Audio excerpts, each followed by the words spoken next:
Bonsoir à tous. L'invité de l'entretien du jour est un entrepreneur, un jeune entrepreneur africain qui est diplômé en informatique appliquée à la gestion des entreprises. Il est cofondateur et directeur général de la société AS Pharmsoft, une société qui est un éditeur évidemment de logiciels pour les pharmacies africaines.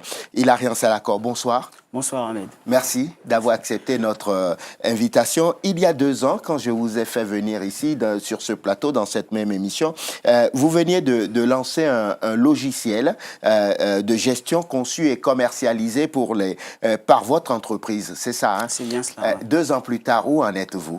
Alors, juste un petit rectificatif. Oui. Effectivement, il y a 2 ans, AS Pharmsoft, c'était un un éditeur de logiciels de gestion pour pharmacie. Oui. Aujourd'hui, on a évolué. Donc, pour répondre à votre question, aujourd'hui, on est éditeur de logiciels toujours, mais pour le secteur de la santé, oui, globalement. Oui. On a bouclé récemment, avec succès, une levée de fonds qui nous permet d'agrandir notre gamme de produits. Donc notre gamme de produits logiciels toujours, et aussi de conquérir d'autres nouveaux marchés, toujours sur le continent africain. Du coup, vous êtes en train de me dire, je me porte très bien, mon entreprise se porte à merveille, c'est ça? L'entreprise se porte à merveille, pas sans difficulté, il y a toujours les difficultés, mais on a plus d'armes aujourd'hui, on a plus d'atouts pour faire face à ces difficultés-là. Est-ce que ça a été difficile de lever les fonds? Ça n'a pas été facile. Difficile, je dirais pas forcément ça comme ça. Ce qui est sûr, c'est que ça n'a pas été facile. Toujours est-il qu'on a eu à passer par plusieurs phases. Comme je l'avais dit il y a 2 ans, effectivement, quand on lance un projet, ce qui était bloquant, c'était pas systématiquement l'aspect financier. Et ça se confirme. Aujourd'hui, je le dis avec un peu plus de réalisme. Ce n'est vraiment pas l'aspect financier. Il faut vraiment penser à un projet. Il faut élaborer le projet de manière à ce qu'il soit le meilleur projet que vous puissiez faire.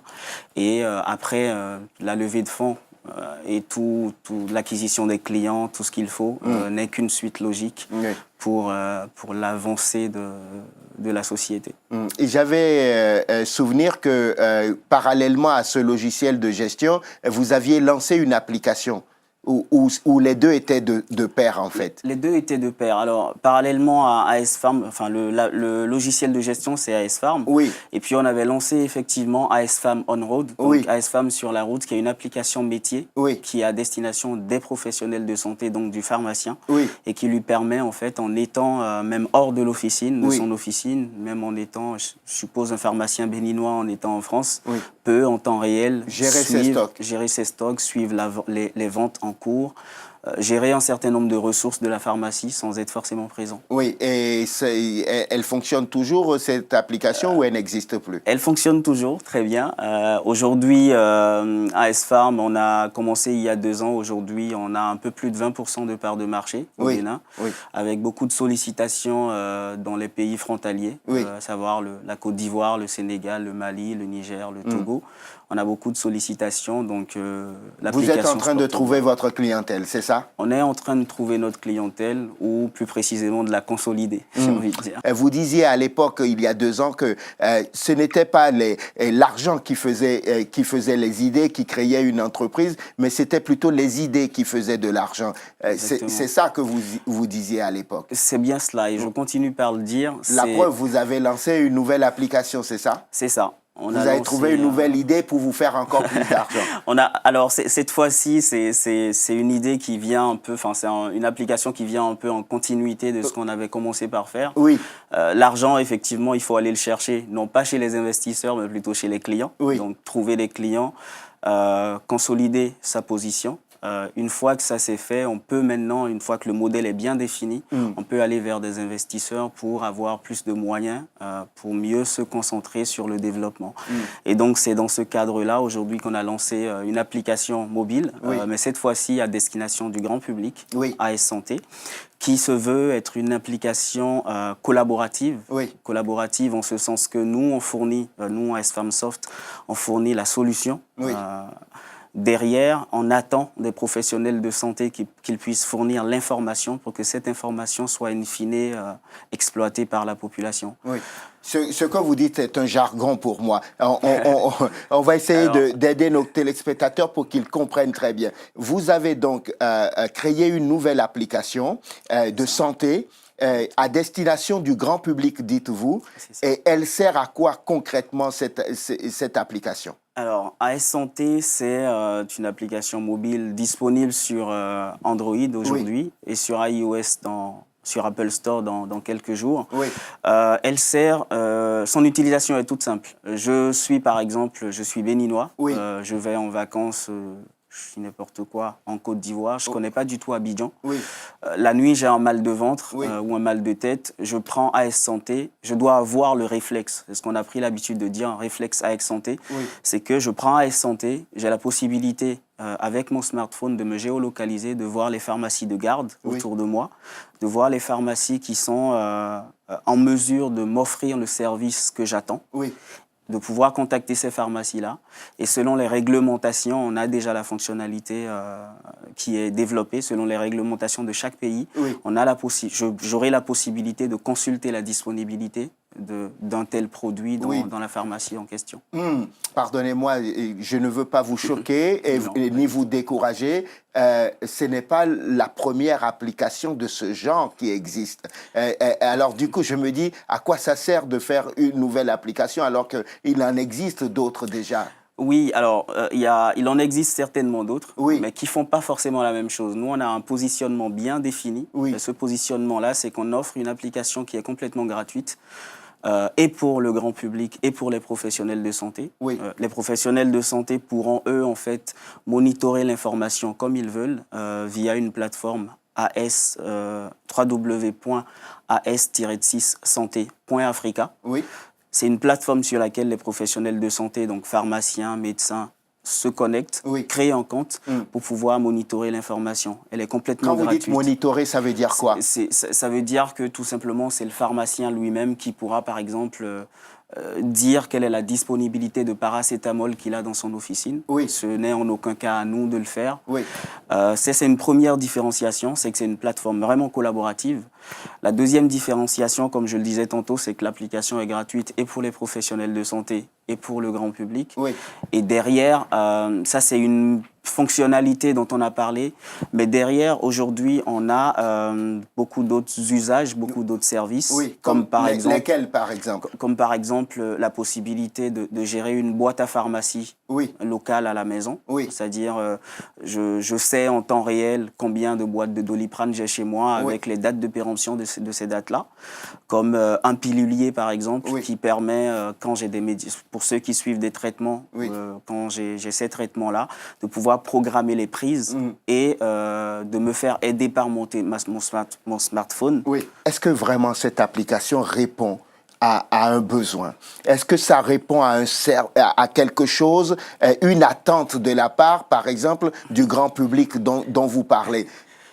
Force est de constater que oui. Effectivement, on est parti d'une idée comme toujours. Oui. On a testé l'idée auprès d'un panel. Enfin, c'est comme ça qu'on a l'habitude de construire toutes nos solutions. Aujourd'hui, pour faire une petite parenthèse sur AS Pharm, c'est un logiciel qu'on a lancé, mais surtout qu'on a fait évoluer par un processus incrémental qui a évolué lui-même avec l'apport des pharmaciens. Oui. Donc, AS Santé, on a testé d'abord auprès d'un pool de personnes qui pourraient être intéressées. Oui. On l'a lancé le 29 mai dernier. Oui. En 2 jours, on a eu plus de 200 téléchargements de l'application avec énormément de messages sur les réseaux sociaux, énormément de messages par mail, par SMS ou par WhatsApp, qui nous demandaient en fait, qui félicitaient déjà du lancement de l'application et qui demandaient à quand la disponibilité des informations auprès de ces professionnels de santé-là. Donc, qu'est-ce qui manque alors pour qu'il y ait cette disponibilité? Il faut que les professionnels de santé jouent le jeu, en fait, avec vous. il faut que les professionnels de santé jouent le jeu. Oui. Aujourd'hui, il y a un certain nombre qui ont commencé déjà par jouer le jeu. Oui. Notamment, on a commencé bien évidemment par nos clients. Oui. Mais derrière, on a eu des pharmacies au Niger qui se sont inscrites, au Mali qui se sont inscrites. Et puis, ce qu'on attend justement, c'est que les professionnels de santé jouent le jeu. Oui. Parce qu'il y a un aspect qui est très important aussi. Aujourd'hui, quand je prends le cas du Bénin, Oui. le gouvernement est en train de faire un gros travail pour développer le tourisme. Et c'est le cas pour beaucoup d'autres pays sur le continent. Oui. Et moi, par exemple, je me sentirais pas forcément en sécurité d'aller dans un pays que je connais pas et de ne pas être en mesure d'avoir accès à l'information de santé. Et c'est vraiment ce pari-là que nous, on est en train de faire aujourd'hui avec AS Santé. Juste 30 secondes. Je ne veux pas jouer le monsieur paranoïaque qui se pose beaucoup de questions sur le travail des autres, mais je me mets à la place de n'importe qui et je me dis, les informations que contiennent votre application, quand je vais par exemple utiliser un pilulier comment vous faites pour sécuriser les informations que moi je rentre dans cette application, parce que nous sommes dans un monde où aujourd'hui la vie privée des gens peuvent vite partir complètement à volo. Totalement. Aujourd'hui, déjà la plateforme ASSanté.Africa, on a un certificat de sécurité pour la plateforme. Oui. Elle est en train d'être, le certificat est en train d'être déployé. Ça va être fait dans quelques jours. Là. Oui. Ensuite, l'application Android, elle est aussi, déployée sur la plateforme Google, sur le Play Store, qui est une plateforme complètement sécurisée, qui bénéficie aussi de certificats SSL. Oui. Et derrière, tous nos serveurs sont hébergés dans des data warehouses qui sont la plupart du temps très très sécurisés.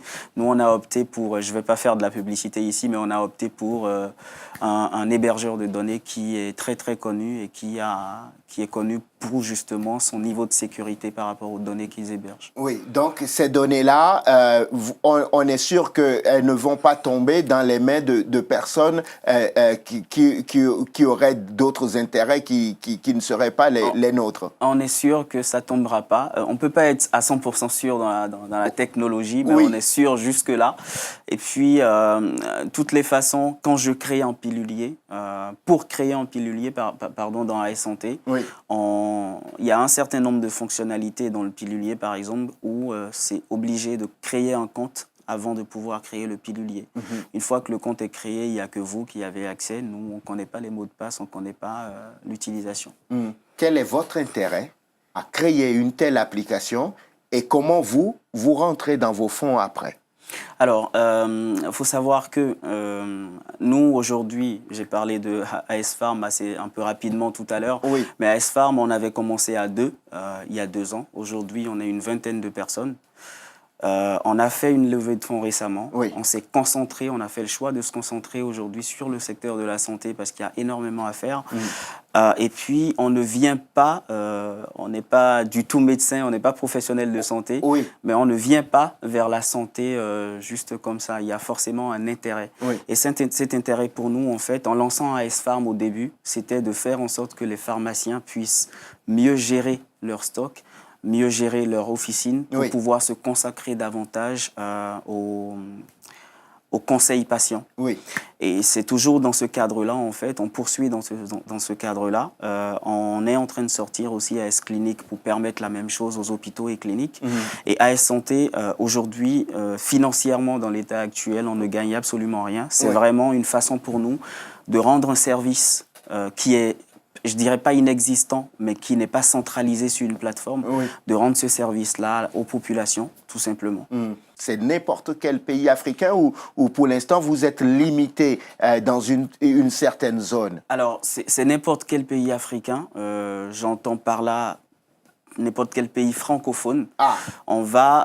parce que la précision est importante. Oui, la précision est importante. On est en train de travailler déjà avec un traducteur sur la version anglo-saxonne qui va aussi sortir d'ici là. Mais aujourd'hui, la plateforme, elle est déjà déployée dans tous les pays. Et opérationnel, mais encore faudrait-il justement que les professionnels de santé puissent nous fournir l'information à nous, population, pour que nous puissions en bénéficier. Mais qu'est-ce qui pourrait les pousser, ces professionnels de la santé, à fournir des informations et comment pourrez-vous être sûr que les informations fournies sont des informations fiables? Alors, ce qui pourrait pousser le professionnel de santé à fournir l'information, c'est que tout simplement le professionnel de santé, il veut que son patient aille bien, il veut que son patient ait l'information requise pour pouvoir mieux se soigner. Et c'est cette information-là que nous, on veut en fait mettre à disposition. Je prends le cas d'une pharmacie, je pourrais savoir en allant sur AS Santé, telle pharmacie, connaître les horaires d'ouverture de la pharmacie, connaître les assurances qui sont acceptées.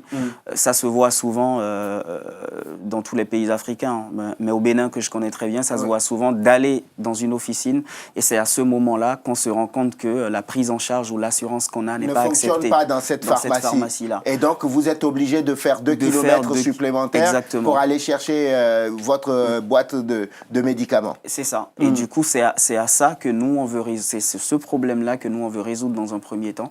C'est-à-dire que de n'importe où, tout le monde puisse avoir accès à cette information-là que les professionnels de santé ont et dont nous, on a besoin. Ça, c'est le premier volet pour répondre à pourquoi est-ce que le professionnel de santé le ferait. Et puis la deuxième question, c'était... La deuxième question, c'était de se dire, finalement... Les professionnels de la santé, comment pouvons-nous être sûrs que les informations qu'ils transmettent sont des informations fiables? Fiables, exactement. Alors, aujourd'hui, quand un professionnel de santé se connecte sur as-santé.africa, il crée son compte. Le compte n'est pas... le compte et les informations renseignées ne sont pas diffusées directement sur l'application mobile. Ce compte est mis en fait sous validation et nous, on a une équipe en interne qui valide le compte d'abord en contactant le pharmacien ou en contactant l'ordre des pharmaciens ou l'ordre des médecins quand il s'agit d'une clinique par exemple. Donc en contactant en tout cas les personnes ressources, valider l'information qui a été diffusée avant de pouvoir diffuser ça à disposition sur la plateforme. Ilarian Salako, on va arriver au terme de cet entretien. Je sais que vous êtes un entrepreneur ambitieux et je le sais, je sais que vous êtes quelqu'un qui voudrait faire beaucoup de choses, surtout sur le continent africain. Je me suis dit, bon, un logiciel de gestion, une première application, une deuxième aujourd'hui AS Santé qui voit le jour, forcément, il a une idée derrière la tête. C'est quoi la suite? On va conclure cet entretien là-dessus. Alors, la suite, c'est de continuer par prendre du plaisir. C'est de continuer par nous développer. Comme je le disais tantôt, on était 2 au début, maintenant on est une vingtaine. Dans les mois à venir, on va grandir. C'est conquérir de nouveaux marchés frontaliers dans un premier temps. On a des sollicitations qu'on refusait jusque-là. Maintenant, on a la possibilité de faire face à ces sollicitations-là. Et donc, la suite, c'est tout simplement de grandir davantage au niveau de AS Pharm. Et pour AS Santé, c'est un appel que je lance aux professionnels de santé, peu importe leur nationalité, leurs origines. Je leur demande de pouvoir se connecter, créer un compte, fournir l'information pour que nous puissions bénéficier de l'information sanitaire gratuitement et sans filtre. Sans filtre. Ilarian Salako, merci infiniment. Je rappelle que vous êtes donc diplômé en informatique, évidemment, en informatique appliquée à la gestion des entreprises, entrepreneur africain, directeur associé d'une entreprise qui édite donc des logiciels pour la santé. Merci infiniment d'être venu dans l'entretien du jour. Merci Ahmed, c'est moi qui vous remercie. Merci à vous de nous avoir suivis. Je vous souhaite de passer une excellente suite de programmes, évidemment, sur Télé Sud. On se retrouve demain pour un nouveau numéro de l'entretien du jour. D'ici là, portez-vous bien. À demain.